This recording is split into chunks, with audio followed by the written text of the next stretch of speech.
ये अच्छी बात है कि गरीब को राशन मिले और राशन के साथ साथ गरीबों को जो भोजन मिले वो न्यूट्रिशन हो जिसके अंदर। क्या ये सरकार बता सकती है जिस तरह का वितरण हो रहा है, जो पर्याप्त न्यूट्रिशन चाहिए, क्या गरीब को मिल पा रहे हैं? मुझे याद है जिस समय सूखा पड़ी थी उस समय गरीबों के लिए जहाँ बड़े पैमाने पर अनाज दिया गया था, वहीं घी का इंतज़ाम, दूध का इंतज़ाम और सरसों के तेल का इंतज़ाम। और आज एक तरफ तो सरसों के किसान को सरसों की कीमत नहीं मिल रही और दूसरी तरफ सरसों से जब तेल बन जा रहा है तो वो महंगा खरीदना पड़ रहा गरीब को। ये दोहरी मार अगर कोई मार रहा है तो वो भारतीय जनता पार्टी की गलत नीतियाँ। भारतीय जनता पार्टी और भारतीय जनता पार्टी की सरकार को उत्तर प्रदेश की जनता इस बार हटाने जा रही है। उत्तर प्रदेश में बदलाव होने जा रहा है। उत्तर प्रदेश में भारतीय जनता पार्टी का सफाया होगा, क्योंकि किसान, नौजवान और व्यापारी और हर वर्ग के लोग इस सरकार से दुखी हैं। भारतीय जनता पार्टी के अपने ही लोगों ने, उनके अपने ही लोगों ने एक को पैदल पैदल कर दिया और भारतीय जनता पार्टी के उन्हीं के लोगों ने एक को स्टूल पर बैठा दिया। ये भारतीय जनता पार्टी की अंदरूनी लड़ाई है।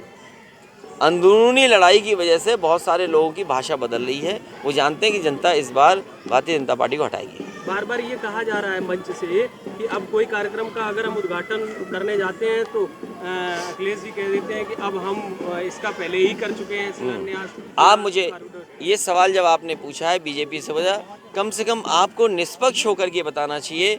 आप बताइए, इटावा की जेल का उद्घाटन हुआ, किसकी सरकार का बनाया हुआ है? लाइन सफारी में थोड़ी बहुत पटिया लगाई, बताइए किसकी सरकार की बनी हुई है? तो इटावा ही में 2 योजना है। आप इटावा के पत्रकार हैं, इटावा के पत्रकारों बताओ अभी तक उन्होंने अपना दिया हुआ किस काम का उद्घाटन किया? अगर एक काम बता दीजिए हमें आप लोग, और फिर हम दूसरे प्रदेश की बता दें। ये जो एक्सप्रेस वे बन रहे थे ये समाजवादी सरकार के बने हुए हैं, और कम से कम भारतीय जनता पार्टी को हमारे और आपके सामने झूठ बोलने, हम और आप तो कोई भगवान तो है नहीं, कम से कम भगवान को देख करके उन्हें झूठ नहीं बोलना चाहिए। ऐसा कहा जा रहा है कि आपकी जो विजय यात्राएं शुरू हुई उत्तर प्रदेश में, उसको लेकर के कृषि कानून वापस लिए गए और पश्चिमी यूपी के किसानों के साथ साथ में प्रदेश भर के किसानों को अपने पक्ष में करने ये कानून पहले वापस ले लेने चाहिए थे बीजेपी को। सरकार को अगर ये पहले कानून वापस ले लेते तो 600 से और 700 के लगभग किसानों की जान नहीं जाती, इतना लंबा आंदोलन नहीं होता। भारतीय जनता पार्टी ने सिखों से, किसानों से घबरा करके, और जितने भी किसान उस आंदोलन में थे उनसे घबरा करके, और उत्तर प्रदेश का चुनाव, क्योंकि उत्तर प्रदेश के चुनाव का हारने का मतलब है देश का राष्ट्रपति का जाना, देश के आगे के समय की राजनीतिक परिस्थितियां बदलना। इसलिए उत्तर प्रदेश को चुनाव को लेकर के और पंजाब के चुनाव को लेकर के इन्होंने फैसला लिया है। जिन किसानों को, इनके लिए वोट महत्वपूर्ण है, किसान महत्वपूर्ण नहीं है। अगर किसान महत्वपूर्ण होते तो पहले दिन ही ये कानून वापस हो जाते। 700 के लगभग किसानों की जान नहीं जाती, शहीद नहीं होते। समाजवादियों ने तय किया सरकार बनने पर उन किसानों के परिवारों की 25 लाख से मदद होगी। बीजेपी बताए क्या मदद करेगी? बीजेपी को कितनी मदद करनी चाहिए? आप तो 25 लाख की मांग कर रहे हैं, ये लेकिन किसान संगठनों का मानना है करोड़ों रुपए की 2-2, 5-5 करोड़ की मांग कर रहे हैं। सरकार के खजाने में पैसे की कहाँ कमी है? सरकार तो ये दावा करती है कि हम $1 ट्रिलियन की इकोनॉमी बना देंगे। अगर भारत की $1 ट्रिलियन की इकोनॉमी है तो आप जितना चाहे उतना पैसा दे सकते हैं किसान को। आप देना चाहें तो 5 करोड़ भी दे सकते हैं, आप देना चाहें तो 10 करोड़ भी दे सकते हैं। जब आप सपना दिखा रहे हैं कि $5 ट्रिलियन की इकोनॉमी हो जाएगी, तो $5 ट्रिलियन की इकोनॉमी का मतलब ये है कि किसान की हम जितनी चाहे उतनी मदद कर सकते हैं। अच्छा अखिलेश जी, जिस तरह से बनारस कॉरिडोर का आज उद्घाटन प्रधानमंत्री कर रहे हैं, वो डेवलपमेंट की बात कर रहे हैं कि पूर्वांचल से लेकर पश्चिमांचल तक काम किया जा रहा है, और समाजवादी पार्टी के खोखले वादे बता रही है कि चुनाव में वादों को लेकर उतर रहे हैं। किसने कहा खोखले वादे किए? किसने कहा ये खोखले वादे? प्रधानमंत्री की तरफ से ये कहा गया कि समाजवादी लोग जो जितने भी कार्य हो रहे हैं वो सब खोखले हैं उनके सारे।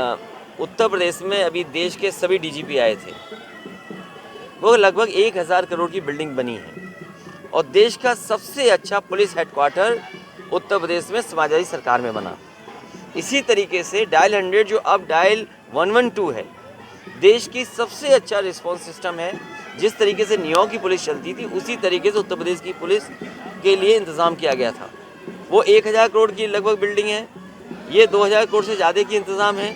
तो समाजवादियों को जनता के लिए सुरक्षा व्यवस्था वो नहीं करना चाहिए था, समाजवादियों को लगता दूसरे काम करने चाहिए थे। भारतीय जनता पार्टी का तो यही कहना होगा कि 1000 करोड़ की पुलिस हेडक्वार्टर न बनाते आप, 2000 करोड़ से ज़्यादा जो पैसा आपने डायल इंडिया डायल 112 में लगाया वो न लगाते, आप कुछ काम दूसरे करते।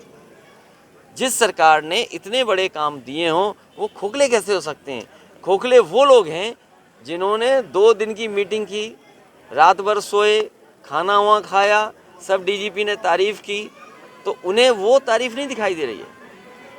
अच्छा, तो बनारस कोई में आज डीजीपी खोखली तारीफ नहीं करेगा। बनारस में आज प्रधानमंत्री हैं और 1 महीने का कार्यक्रम वहाँ रखे जा रहे हैं। बहुत अच्छी बात है, 1 महीना नहीं, 2 महीना, 3 महीना वहीं रहें, अच्छी बात है। वो जगह रहने वाली है, आखिरी समय पर वहीं रहा जाता है बनारस में।